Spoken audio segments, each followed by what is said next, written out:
me your questions, I'll tell you my answers. It seems like this being a women's main event and shattering that ceiling is very important to you. Why is it so important to you? I just obviously, I feel like not only is the PFL changing the game for athletes, but for women. You see, women's MMA is still a little bit behind men's, but it's growing exponentially. It's the fastest growing sport in the world. And to be a small part of that history and to add a new weight class, it's exciting for me. I don't believe in cutting weight. I don't believe it's healthy. I think that a lot of fighters that fight at 145 or 135 weigh the same amount as me. And I hope that we start to change the game, not just with, fighters being able to control their destiny, but also with how fighters approach their destiny in a healthy way, in a safe way. I just love making history, don't I? You seem to be very upbeat and jubilant coming into this. A lot of people, because they're cutting weight, aren't. Is that part of it for you? That you I'm a whopping 4 pounds over. I just don't. Yeah, I mean, God, we're so close. I'm finally here. I'm so excited. Life is good. The worst part about it is it's New York City and it's freezing. Other than that, it's good. But no, life is great. I think that a happy fighter is a dangerous fighter, and let me tell you what, I am a muy peligrosa right now. Muy. Did you expect this to be the result of this first season of competition where you're fighting? I would say in the beginning, no. Like when all the fighters were signed, I did not expect to fight Larissa in the finals, just because I didn't know her really, hadn't done a lot of research, and then I fought her in the opening fights, and I was like, oh, I'm gonna fight her in the final for sure. There's just Sarah's not gonna have an answer for her, and Sarah was overlooking her a lot, and I mean, obviously it's a fight. Anyone can win, anything can happen. In the blink of an eye, everything can change. But she's just she's young, she's very experienced. She's only lost to undefeated fighters or UFC champs. She's been in this game for a long time, and she's no longer cutting a ton of weight, so she's healthy, she's physically strong. So yeah, I expected this. We've seen PFL sign a little bit more star power. I know. Coming in. Yeah. What does that mean for you as a star of this league to see that other people are coming in and seeing the world? Well, I'm glad to see people are finally catching on. I'm lucky that the PFL believed in me from day one. They took a chance on me. I'm the star because they made it possible, but also because I know what I want and I'm not afraid. This is the Kayla show right now.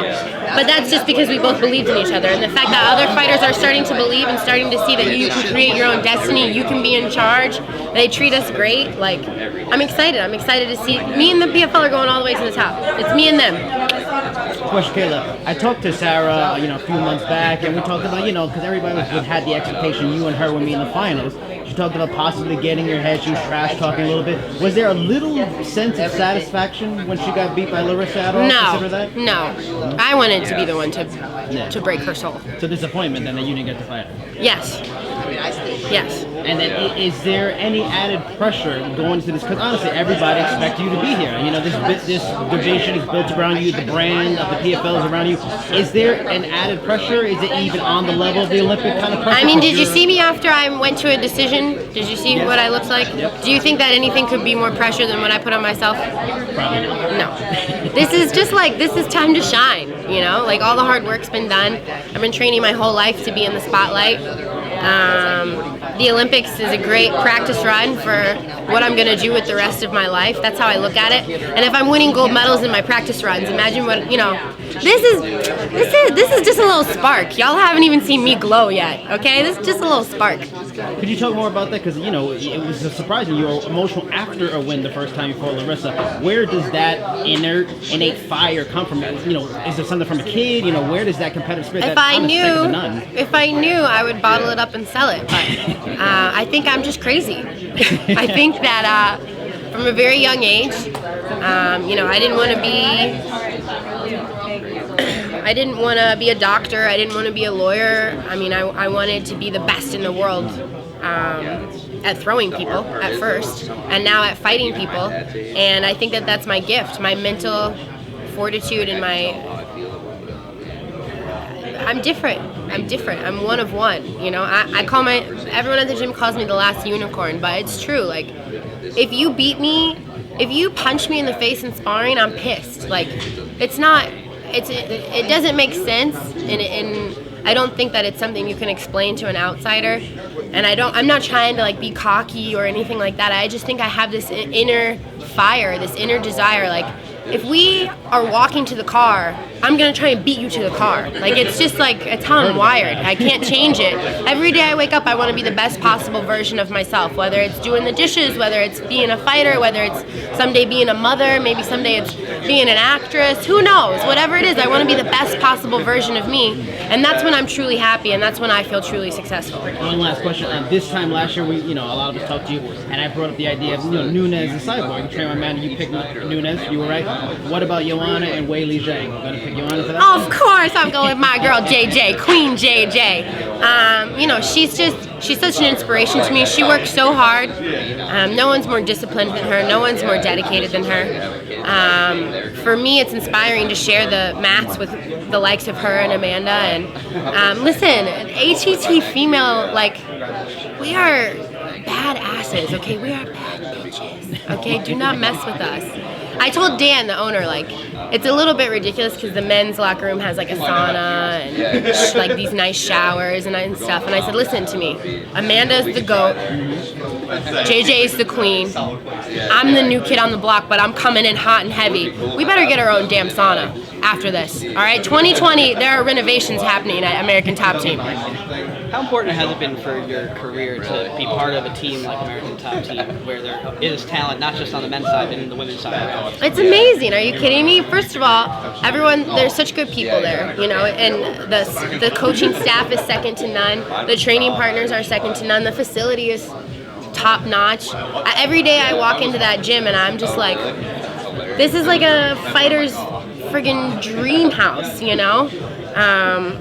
And for me, if you want to be the best, you have to train with the best. So I went on a couple trips. I was like Goldilocks, trying a couple different gyms out, and I walked into ATT and I said, no, this is where I belong. I know you maybe spoke about this, but how special is it for you as a fighter to be able to control your own destiny with the PFL? Like, is that special for you? Yeah, of course. I mean, I come from an Olympic-style background, and judo is a martial arts, and mixed martial arts, If you really look at the history of martial arts, it's very much rooted in respect. The culture is to show respect. It's to be humble in victory and in defeat.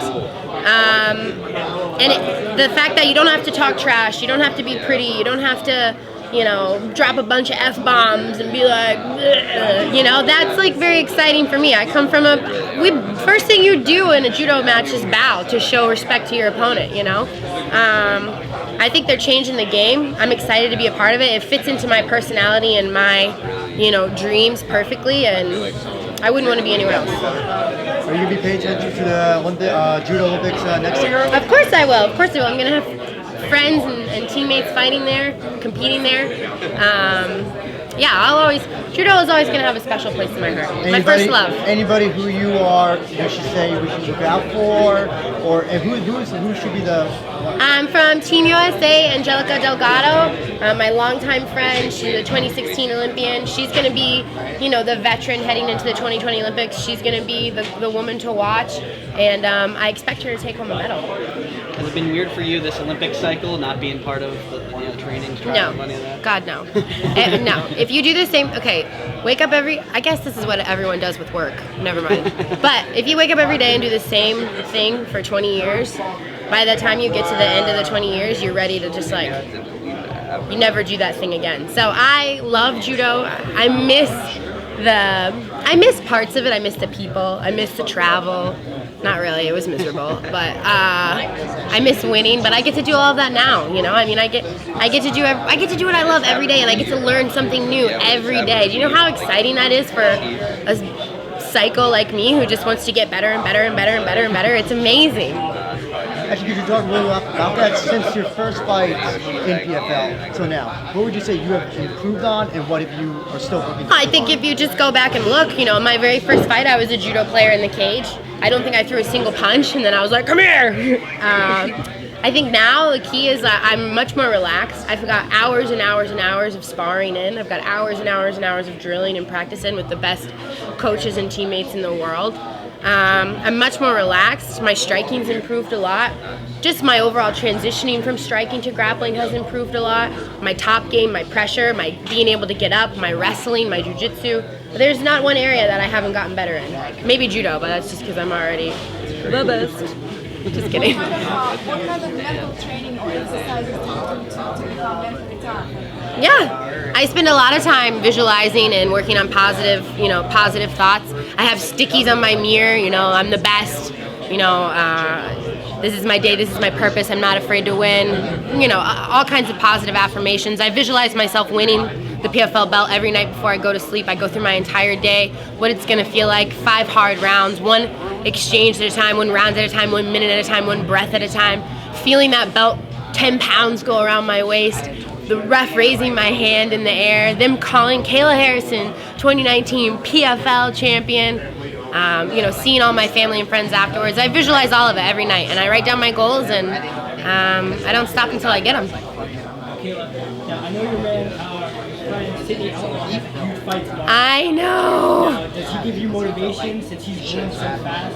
Yes, Sydney is the man. I mean, he's very quickly become, we call ourselves the Unicorn Gang, and he is a special, special kid.